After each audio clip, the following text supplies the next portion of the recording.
Selamat pagi, salam sejahtera, dan salam sehat Ibu sampaikan untuk anak-anak kami sekalian. Apa kabar semuanya? Besar harapan Ibu semuanya dalam kondisi sehat dan penuh semangat dalam nama Yesus Kristus. Nah, anak-anak kami sekalian, pada hari ini kita kembali lagi bertemu dalam materi pelajaran kita yang kedua. Namun sebelum kita lanjutkan materi pelajaran kita ini, marilah kita berdoa bersama. Dalam nama Bapa dan Putra dan Roh Kudus. Amin. Allah Bapa yang penuh kasih, syukur berlimpah kepadamu Tuhan, kami sampaikan atas berkat dan penyertaan-Mu dalam kehidupan kami sehari-hari. Tuhan Yesus, Tuhan yang Maha Baik, kami tetap bersyukur kepadamu Tuhan atas pertemuan kami hari ini, walaupun dalam pembelajaran daring, namun kami tetap mensyukurinya karena Engkau masih tetap memberikan kesehatan kepada kami. Semoga Tuhan materi kami ini semakin membuka iman kami akan Dikau, sehingga kami semakin percaya dan semakin mengandalkan kekuatan-Mu dalam kehidupan kami. Jagai kami selalu, sertai kami, dan berikanlah yang terbaik dalam kehidupan kami dan keluarga besar kami. Demi Kristus Tuhan dan Juru Selamat kami yang hidup dan berkuasa kini dan sepanjang masa. Amin. Dalam nama Bapa dan Putra dan Roh Kudus. Amin. Baik anak-anak kami sekalian, pada hari ini kita akan masuk ke materi kita yang kedua, yaitu gereja sebagai persekutuan yang terbuka. Ya, kita masuk ke materi kita yang kedua, gereja sebagai persekutuan yang terbuka. Nah, minggu lalu sudah kita bahas yaitu pengertian gereja. Ya, gereja itu bisa diartikan sebagai gedung atau tempat peribadatan orang Kristen. Bisa juga diartikan gereja itu adalah sebagai umat Allah. Nah, untuk hari ini kita akan bahas lebih dalam mengenai gereja sebagai persekutuan yang terbuka. Ada perubahan cara pandang gereja. Ya, yang pertama bahwa gereja itu harus menjadi sakramen atau tanda keselamatan dunia. Oleh karena itu, gereja tidak lagi bersifat eksklusif atau tertutup, tetapi harus bersikap inklusif, yaitu terbuka. Nah, dalam sejarah panjangnya, gereja Katolik pernah menutup diri dengan ajaran atau doktrin bahwa di luar gereja, artinya gereja Katolik, tidak ada keselamatan.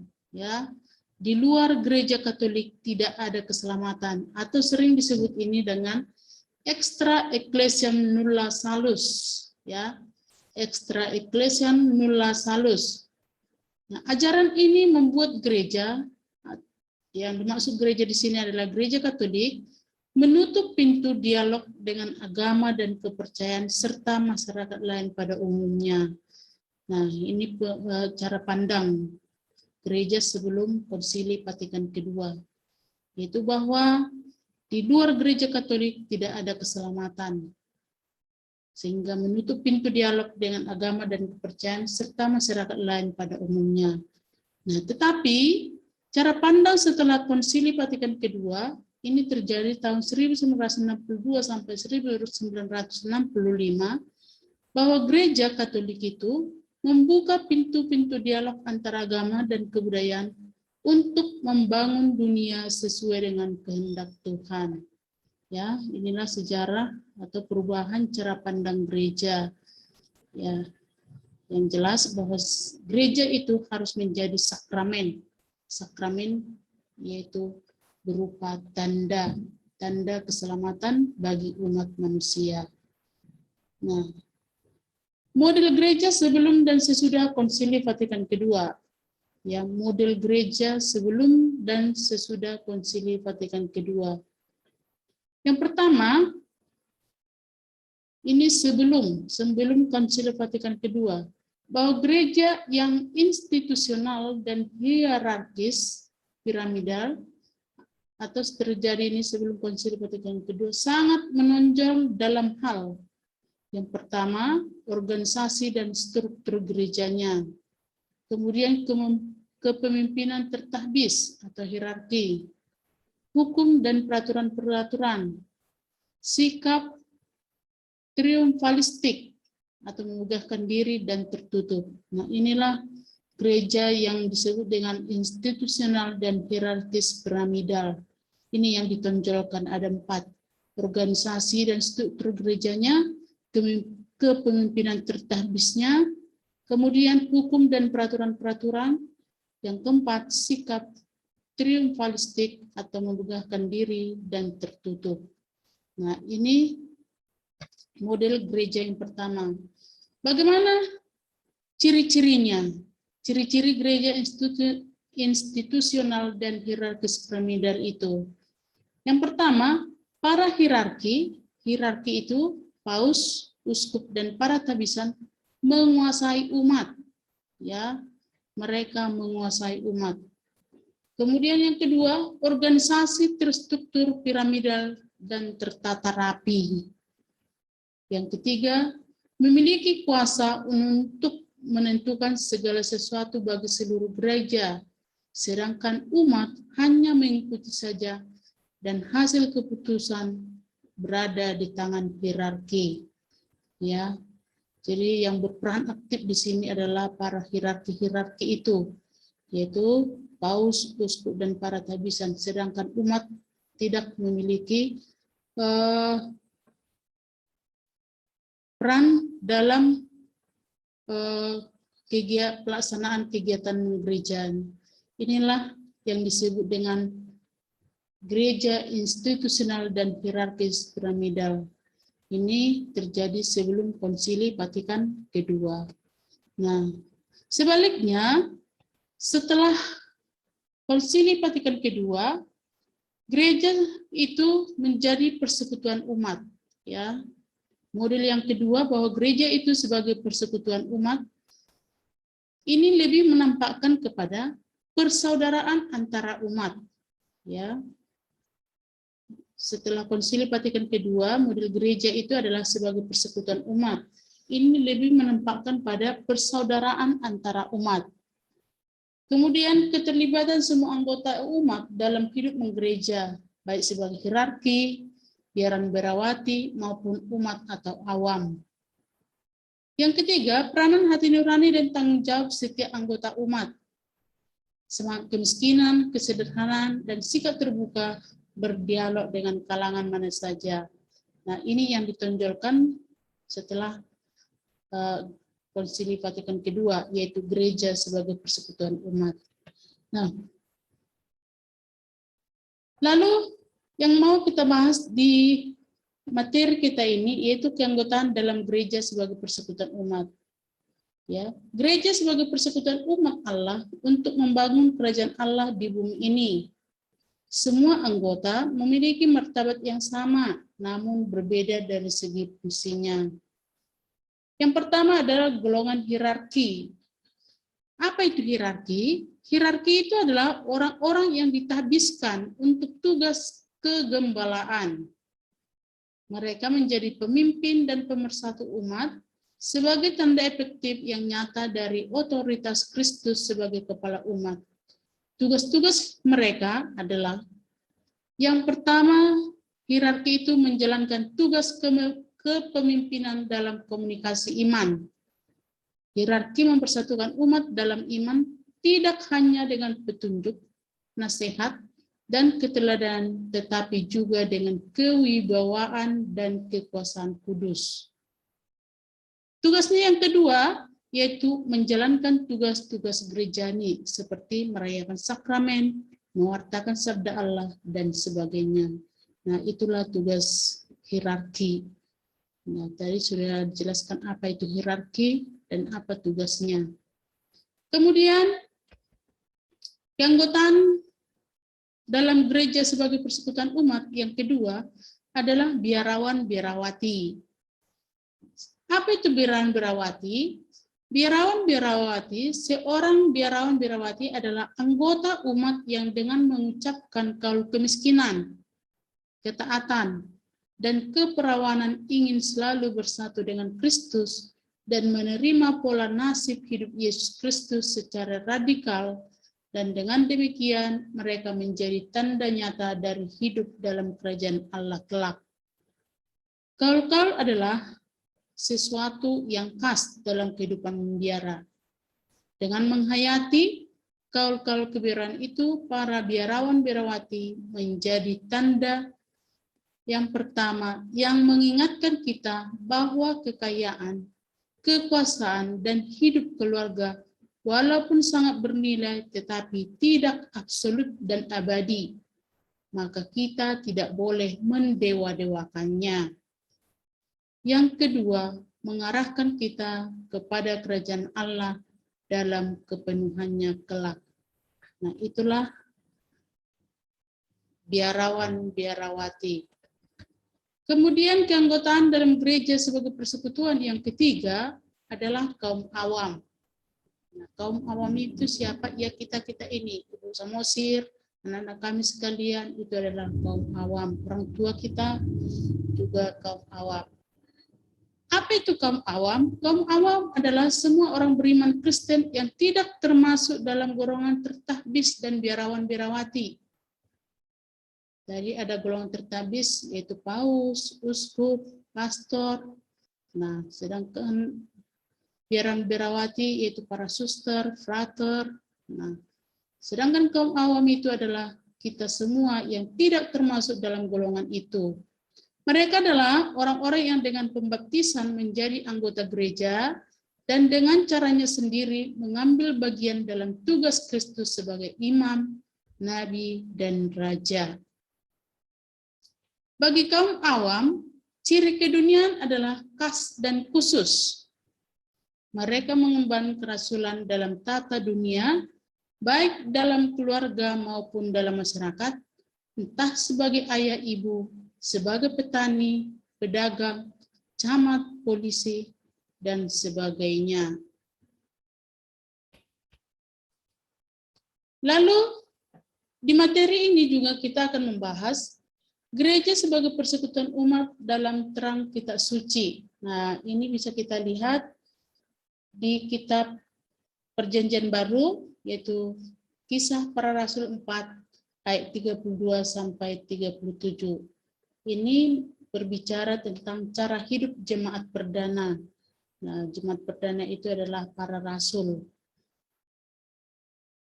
Adapun kumpulan orang-orang yang telah percaya itu, mereka sehati dan sejiwa, dan tidak seorang pun yang berkata bahwa sesuatu dari kepunyaannya adalah miliknya sendiri, tetapi segala sesuatu adalah kepunyaan mereka bersama. Dan dengan kekuasaan yang besar, rasul-rasul memberi kesaksian tentang kebangkitan Tuhan Yesus, dan mereka semua hidup dalam kasih karunia yang berlimpah-limpah. Sebab tidak ada seorang pun yang berkekurangan di antara mereka, karena semua orang yang mempunyai tanah atau rumah menjual kepunyaannya itu, dan hasil penjualan itu mereka bawa dan mereka letakkan di depan kaki rasul-rasul, lalu dibagi-bagikan kepada setiap orang sesuai dengan keperluannya. Demikian pula dengan Yusuf yang oleh rasul-rasul disebut Barnabas, artinya anak penghiburan. Seorang Lewi dari Siprus, ia menjual ladang miliknya lalu membawa uangnya itu dan meletakkannya di depan kaki rasul-rasul. Nah, inilah cara hidup jemaat perdana.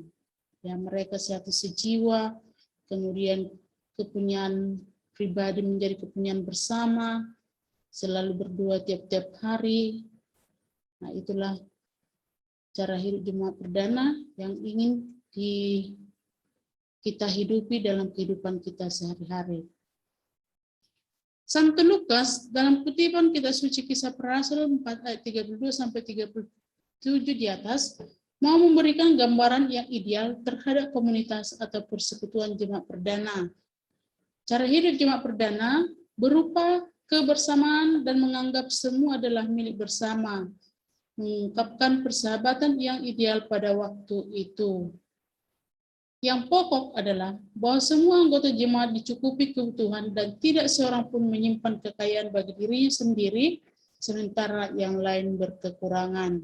Ya, inilah menurut Santo Lukas, yaitu bahwa semua anggota harus dicukupi kebutuhannya dan tidak ada yang berlebihan, tetapi semuanya berkecukupan. Sikap dan cara hidup jemaat perdana dapat menjadi inspirasi hidup bagi kita sekarang ini. Ya, semangat persaudaraan dalam kehidupan bersama adalah hal yang penting dalam hidup bermasyarakat.